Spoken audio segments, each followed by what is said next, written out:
చూడండి, ఇవి మా తాతగారు వాళ్ళు కాకినాడ నుంచి నాకు ఎండిపోయిన ఎండి రొయ్యలు పంపించారు. మీరు ఇలాంటి రొయ్యలు ఎప్పుడు చూడపోవచ్చు. చూడండి ఎంత పెద్ద ఎండి రొయ్యలు ఎంత బాగున్నాయో, ఫ్రెష్గా ఉన్నాయి. ఇప్పుడు ఎండు రొయ్యలు అందరూ తినొచ్చు అని చెప్తున్నారు, అందుకని మా తాతగారు మాకు పంపించారన్నమాట. చూడండి ఎంత బాగున్నాయో ఎండి రొయ్యలు. చూడండి ఎండి రొయ్యలు ఇందాక మీకు ఎండిపోయినవి చూపించాను కదా, ఇవన్నీ నేను వేపేసాను అనమాట. కొన్ని రొయ్యలు వేపుకున్నాను.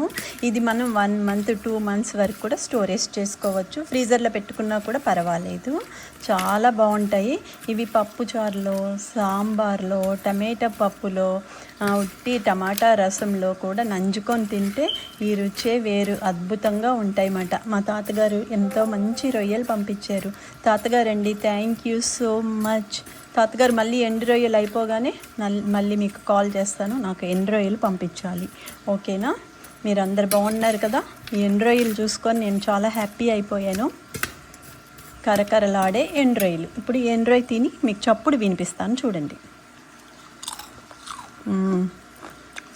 కరకరలాడే ఎండు రొయ్యలు సూపర్. తాతగారు సూపర్ ఉన్నాయి ఎండు రొయ్యలు.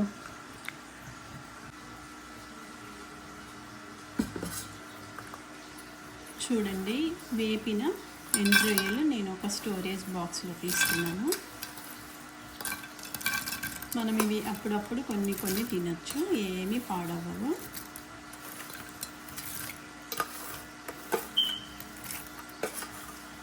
ఇలా మనం ఫ్రిడ్జ్లో పెట్టేసుకుంటే ఎన్ని రోజులైనా కూడా బాగుంటాయి.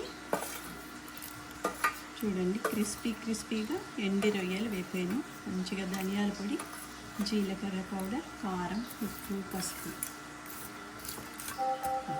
రెడీ.